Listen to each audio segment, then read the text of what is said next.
Usually they announce where you're going. They don't announce where you're leaving from, right? When you get on, they don't say, we're leaving Cleveland now, right? They say, we're going to, let's say, I don't know, what's a big, Minneapolis, right? South Bend. Right? That's us from South Bend. When you go to South Bend, you know you're going to South Bend, right? You don't have to say where you're leaving from, right? Like, I know I'm leaving Cleveland, right? I trust me, I know I'm leaving Cleveland, right? So you don't say, oh, welcome aboard this flight from Cleveland, right? They say, welcome aboard the flight to South Bend, right? Are there anywhere else, any other cities? No, South Bend, that's it. Are there any other cities in the country? I don't, yeah? Oh, okay. So you're going to South Bend. So, Wichita. yeah, Sioux City Falls. So that's a big thing, right? We don't have to say where we're coming from. We know by default where we're from. We know like where we're sitting right now, and we know and the main thing is to, this is where we're going. This week's parsha starts a little different than that. It says, Vayetze Yaakov mi Beersheva ve'el Charana. Yaakov left Beersheva with non-stop service to Haran. Okay. Except for the stop. Yeah, that was except for an unscheduled stop. Okay. So, so that's how the pasuk starts, and it's a famous Rashi. Rashi says, Vayetze, he left. It didn't have to say where he left from. It just has to say where he's going. Yaakov went to Haran, right?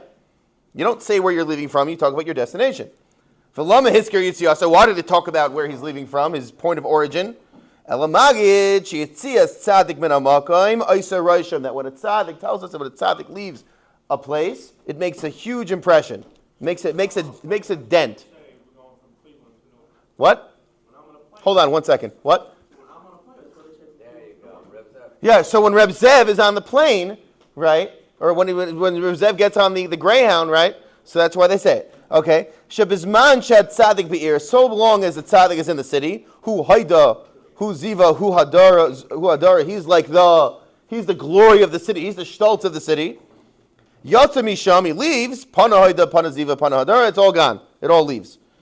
Okay, so when a tzaddik leaves a city, right?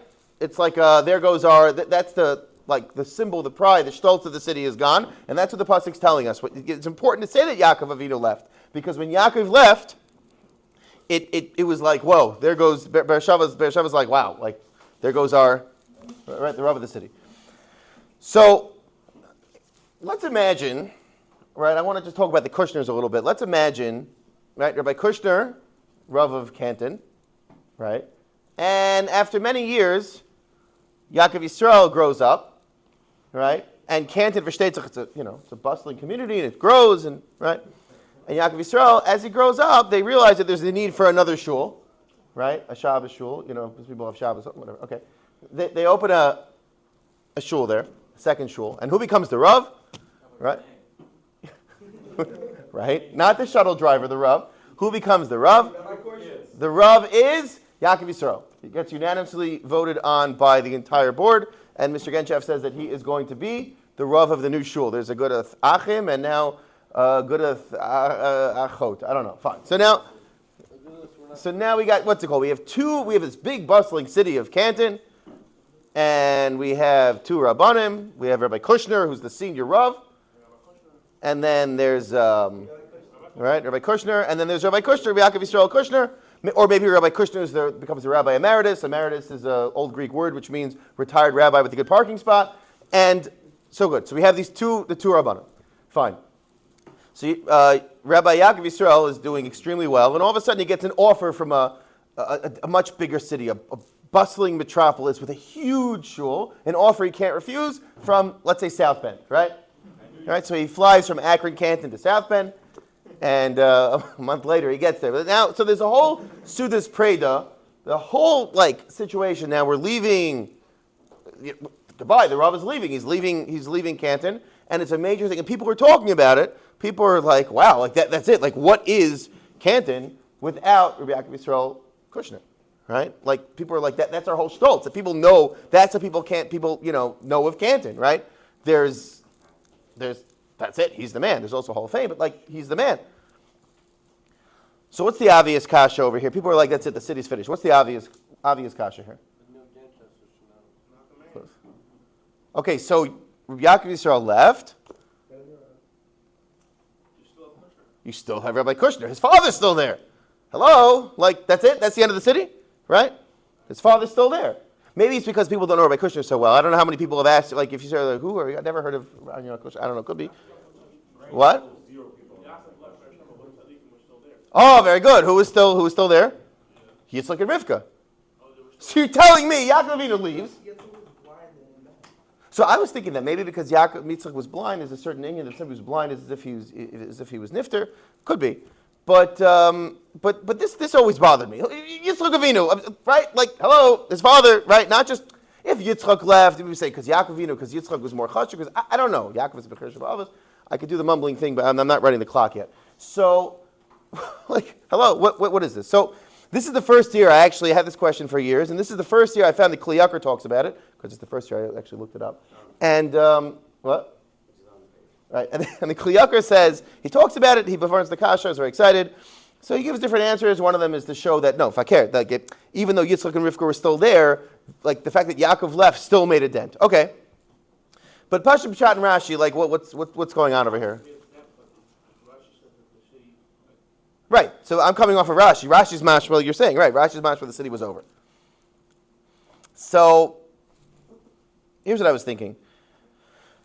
Klal Yisrael runs a little bit differently than the Ummah Ha'olam in a few regards. One of them is numbers, okay? Out in the world, you deal with a numbers game. You deal with how many people were in a crowd, how many protesters were in a crowd, how many people, what? Banks? Oh, yeah, banks. The banks. Yeah, no, I'm talking about the guy, not the Jews. So, right, yeah. Right, how many, it's a numbers thing, okay? I remember my Rosh Yeshiva next door, Tzvi Kaplan, used to say, I think every year they would put out some number of how many, no, I'm sorry, it was my Rosh Yeshiva Torah, they used to come out with a number every year, how many, like, Jewish students in life in, like, one of these magazines, Canadian Jewish News. If it wasn't news, it wasn't Jewish, it wasn't Canadian. But they said that they would come out with like numbers. And it was like, the point isn't the numbers right now. We're not a numbers people. In fact, some of the most chashuv yeshivas, right, it's not a numbers thing. If you look at some of the biggest Sfarim in Klal Yisrael, it's not that they're 15 volumes, right? You look at Brisker Rav, right? It's not we're about quality, not quantity, okay? But it's a little more than that. We're about the individual, okay? Each person by us is a Welt. Each person is a world. Right? It works the other way. Le'aleinu, right? When there's something happens that's bad and there's casualties, right? You know, you hear about something happens in let's say in Gaza, right? So what do? It's a numbers game, right? Like we said earlier this week, right? That you'll turn on the news. Yeah, 9 trillion people died in Gaza in the last hour alone, of which 11 trillion were children. Right? According to the Gaza Health Ministry. Why would they lie? They're health ministry, right? They're neither a ministry nor health nor Gaza. I don't know. So. Right? Why would they lie? Why would the news lie? But it's all numbers, right? They don't care about, even if there were 9 trillion people who died there, right? It wouldn't make, the value of life, the numbers, are more important than the individuals, right? This worked also, let's say, in communist countries. It's the cause more than the people. You sacrifice the people for the cause. So that's how it works over there. By us, when we hear Leilin, it should never happen anymore, but we hear casualties in Eretz Yisrael, like what happened to Shmini Atzeres, or even if you hear something happens, like I don't want to say any numbers, but even a small number, by us, it's a sucker punch to the gut. It's like you think about each person. We don't do numbers. It's like it's so much more magnitude by us, because by us each person is his own. He's a neshama. He's part of Klal Yisrael. He's like family to us. He's potential. He's growth. He's part of the system. We need him. Right? We're not the same without each person here, right? It says that Klal Yisrael needed achdus when we got the Torah. I was thinking maybe the reason is because, right? If one person says, I don't want the Torah by Har Sinai, it doesn't work. It's all or nothing, because we're a system and each person is necessary, right? It says that each person is connected in ois in the Sefer Torah. One ois is out, the whole Sefer Torah is puzzle. Each one of us has our own story, life, neshama, purpose. It's not a numbers game. Okay? So it's like a person has 6 children, right? Yidden are not so much like, how many kids does the person have, right? It's about each person. When I think about my family, I think about each child individually, and it's not to put them up. What? Yeah, it's not to put them. And I want you to know, especially in 9th grade, your mom is like my children. I'm trying to work at the tax credits, but your mom is like my children, and you don't think about them like that. You think about them like that is my kid, right? And I am focusing, like I could focus my entire focus on him without negating the other children. Each one is a Welt, right? People who, Rahman al-Hassan, lost of whole family in the Holocaust, trust me, they're not thinking the numbers. They're thinking about each person on their own. It's not a numbers game. That is how Klal Yisrael rolls. So, Yaakov Avinu, when he left, why was it a big deal? Why was he the Shtolz of the city? Because I was thinking maybe in the Eivishter's eyes, each person can be the purpose of an entire city. You could be one person. You could be in yeshiva with 20 bachrim. You could be in yeshiva with 7,000 bachrim. Kadosh Baruch Hu looks at you individually. You are your own cheshbon. You are your own world. Okay? And if you leave or you're not on your game, that's, it's like my kid is my family. There's other kids too. Okay. My kid, their purpose, that is my family. If they're not on their game, it's like, it sinks the ship. And if they are on their game, it's beautiful. It lifts everybody up. So I think that's what it meant by Yaakov Avinu when he left. Why did it make such a massive reishim? Because, yes, there was Yitzchak and there was Rivka. Very good. But in Yaakov Avinu's health, this Yaakov is a neshama. When Yaakov left, it was considered, when the Eibishter wrote the Torah, it was considered that there goes the city. Yes, Yitzchak is there. We're not negating that. If a person's child travels, he goes off to yeshiva, he's not there by the Shabbos table, right? There goes the Shabbos table in a certain sense. Now everyone's there and it's beautiful and it's great, but that dent is there and it's looked at. It's not, well, now there's 5 kids by the table instead of 6. It's that kid is not here. Whatever they bring to the table isn't here. It's noticeable. It's a crater. So, and you look the other way, right? Esav comes next week. Esav comes with 400 men to go after Yaakov Avinu. We have no idea who these 400 men were. Never talks about them. It's just numbers. Esav with 400 people, right? You look in the like the Chassidish workbooks, right? So Yaakov Avinu is coming with his stramo and his payas and everything, right? His kids, and Esav is showing up with like his down hat, and his friends are coming with like baseball caps, Rahman al-Islam, right? I mean, like, right? Yeah, I mean, for the older kids, it's graphic. For younger, I'm not sure that, but it could be traumatic. So, I didn't want to go there because again, there's freshers here. I don't want to. They all enjoyed football. So they show up, right? 400 people. We don't know where these 400 people. No idea where they came from, right? But what?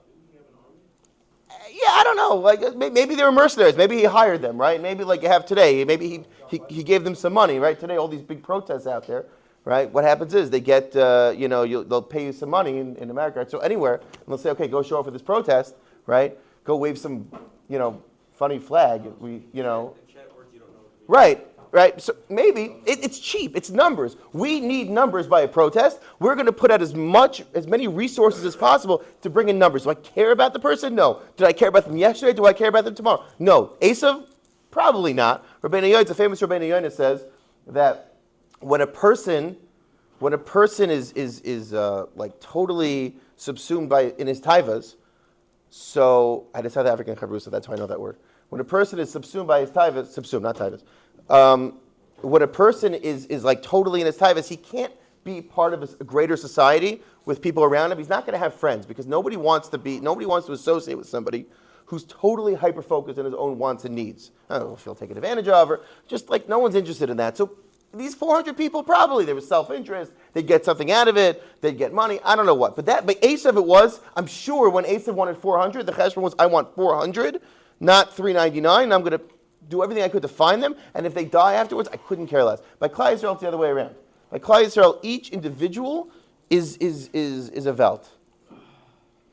It doesn't mean, we're not trying to say like there's a message. I always had this like conflicting message when I was a kid. People tell you when you're a kid, like everyone's special, everyone is unique, everyone is like their own like rainbow, right? But then everyone's also like, everyone's the same, and we're all like one, and we're all the same. So I remember a little kid like, okay, right. It's like I'm 6 years old, and this isn't matching up, right? So years later, I figured it out. Years later, I think I don't know where I was, in an airport or something, and I saw a guy wearing a t-shirt. It says, you're unique just like everybody else, right? So that must be, now again, I don't know the value of that message, but it's a funny t-shirt, and it's probably where, what the message was when I was a kid. I'm not sure. But the point is, we're not trying to say that everybody in Klal Yisrael is special inherently, right? You're part of the family, you're part of the lineage, you have unlimited potential. But it's not that everybody, if Esav would have left Beersheba, it would not have said Vayetza Esav, right? He had the potential. Esav was a very complex figure. Esav could have been amazing, But in the state that he was in, it didn't make anything out of it because, what? Huh? Yeah. It's bad. Maybe he would say Vayetze because he left, right? He had the potential to have the Vayetze because he was there. That's a really good point, right? Anybody could be a Vayetze, but you want to be the Vayetze for the good reason, not the bad reason. So we're not trying to say that everyone's special and everyone's this and everyone's like, we all love each other and stuff. I mean, we do and whatever, but we're not trying to say that everyone's special automatically. Everybody has the potential to reach the point where they could be the tzaddik, they could be the shtoltz of the city, they could be the biggest, most chashva person in Canton, right? So maybe the whole county, Stark County, right? So, okay. So the potential's there. So the question is now, how do I apply this to my life? Okay. So I think it's multifaceted. First of all, there's the yourself part of it. The yourself part of it is, again, I have incredible potential. I have to identify what my potential is. I've identified myself. I identify with my parents, with my rebbe, and people around me. What is my potential? What do I have in me? Esav had tremendous potential, right? Go through the Torah. Esav had, maybe through Gashmias. Esav wasn't, he had certain things that maybe he was, like a lot of people, maybe he was predisposed in certain ways. He had to work on his midas harder, which would have made him greater. I'm not sure. But he had tremendous potential too. If he would have sat with Yitzchak in an honest conversation, this is my skill set. What do I do? Yitzchak, they could have had, if he wasn't manipulative or the way the Torah describes it, he could have been just as big. But a person has to know himself. So first of all, my battle plan. What am I? Who am I? Where can I reach that? And what should I shoot for? And what should I say maybe is not going to be my greatest thing? So that's the first thing. You need a plan. Second of all, you want to be part of a good group, right? They lived in Beersheba, where it was a big thing for a tzaddik to be there and a tzaddik to leave. You want to be in an environment where it's valued to be a big tzaddik. Besides for the obvious reasons that's going to bring you up, you want to be in that environment because that's going to, you want to be in a place where you can gauge, I matter here, what is my role? Where do I fit into this? Some people who live in Lakewood, and they'll thrive being in a yeshiva with 7,000, 8,000 people, or the Mir, right? Some people do better in a smaller community. Some people feel that they can reach their kayach better when they're in a smaller group. Okay, so a person has to realize around where am I going to put myself? Which friends? Where am I going to be valued that when I'm the person who leaves? Let's say when I graduate yeshiva, where is it, am I going to be the person that people are really, the younger guys are going to be like, wow, like, we're really going to miss him. How are we going to have, a yeshiva without, I don't see, without, what? Right. Yeah. Don't say that either. No. Okay. Right.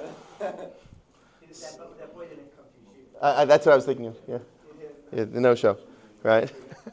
Right. So where are we going to be without Reb Zev after this year? Right. It's a different place. How are we going to move on? And by the way, that always happens. Sometimes when a huge person is nifter, a gadol is nifter. I mean, I don't mean Zev. I'm saying it could happen when anyway, no, it could happen then when you lose a gadol, people are like, how are we going to move on now? How are we going to move on without Rechaim Kanievsky? So Abishur gives us kaychas and he gives us a system, right? But that's the best example. If he left, that crater. So you want to be in a place where that's felt, because that's the biggest show that you're working towards that potential.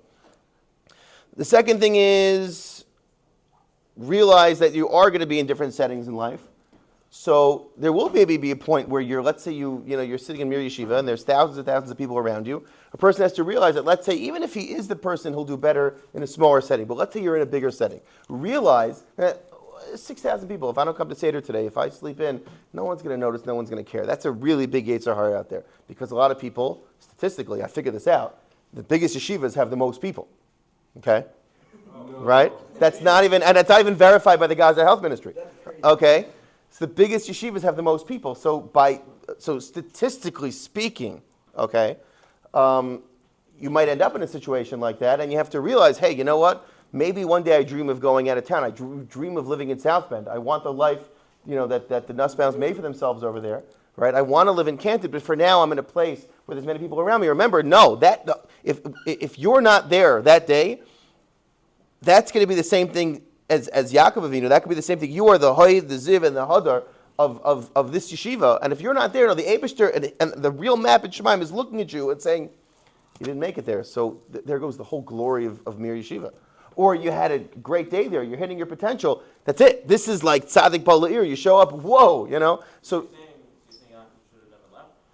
no, what I'm saying is sometimes you'll find your place. At the time that he was in Beersheba, that was his time to be there. When it was time to leave, it was time to go. But sometimes we'll find our place, sometimes we'll be in a place and we'll feel like this is not my element, and could be that's not, that's where Hashem wants you to be at that point. But you have to realize there's going to be this Yetzer Hara of like, what do I really count? The answer is, you see from the parsha, it's like each person's cheshbon in contrast to his background. So you will be the glory of this yeshiva or yeshiva you go to later on or a bigger yeshiva. You are, if somebody here is missing, even more, I was saying before, quality more than quantity. So here we have a big group, but it's even, but in the quantity, if one of you isn't here, 127, no one's going to know this here anyway, I'm taking an off day. No, that's felt not just by us, and it's not just disappointing to us not to have you there, but it's felt and that like by the Eibishter, it's like, what do you mean? You are Yeshiva High School, right? And again, the other way works conversely. When you're having a great day, everybody feels it, not just because everybody feels it and everyone's happy and enjoys it and feeds off it, but because in Shemayim it's like, wow, you are Yeshiva, even if there's 5 people doing it that day. So that's in terms of yourself, identifying your plan, being in a good group, realizing even if you're in a setting of a lot of people, you look yourself in the mirror when you wake up in the morning, you look yourself in the mirror and you say, wow, I am Yeshiva, I am my matzav, I am my family, this is me. And the last thing is in terms of how you view Klal Yisrael, right? Klal Yisrael, you have to learn how to appreciate others too. You have to realize that not only are you the star of the yeshiva, the star of your city, but the next person around you, like you see from the parsha, you could be, Yaakov Avinu could be, the most famous person in Beersheba, and so could Yitzchak. So you could be the most chashuv person in yeshiva, and so can your friend. That means that when they're hitting their potential, it's not a contradiction that you and him are both the main people there. And if you're doing great and he's having an off day, you could bring him up to your level, and you're doubling your return. So realize that everybody around you can be the most important person here, but also be equal on your level, and you could have 2 of the most important people here. Right? It's all, that could be, that's one of the yesodis of, we'll call it achdus. That's the big word, right? I remember my Rosh Hashiva in Toronto also, Rosh Hashiva Shlita would say, some people say, they call it achdut with a test. It's like achta. No, like real achdus is that we recognize who we are. The whole world knows when Rachmana litzlan they try to take hostages, Jewish hostages. They know that it rips our heart out more than anybody else in the world. And the people, let's say in Eretz Yisrael, also know that it ripped their own heart out more than anybody else in the world. But us B'nai Torah know why. It's not just because we're family. Everyone has the feeling, but why is that? Because we know how chashuv a yid is. One person was kidnapped. Rachmana litzlan, that person, he's in a neshama. He's potential. He's our family. We're close to him. He is like, he's a star. We can't go out with one person. We can't move on like that, right? But the reason is because we're so chashuv in this world in the eyes of HaKadosh Baruch Hu. Okay, in Eretz Yisrael, it's like they know, but they don't. I once heard a term. They know the words, but they don't know the tune. They don't know how it. Yeah. Same thing also. Why casualties are not a numbers game, and we discussed this a little bit after Shmini Atzeres on the video. We said that just the fact that we feel tsar over something happening bad to somebody, and the fact that we're happy for somebody. That itself, if there's nothing else we could do to help somebody, that itself means it's worth its weight more than gold in a Kadosh Baruch Hu's eyes. So that's what we're coming out with over here. Each person, you look around everybody around you. You're amazing. They're amazing. You could all be equally amazing. You could all each be a star, and that's not just because we're saying that's because that's something that a Kadosh Baruch Hu.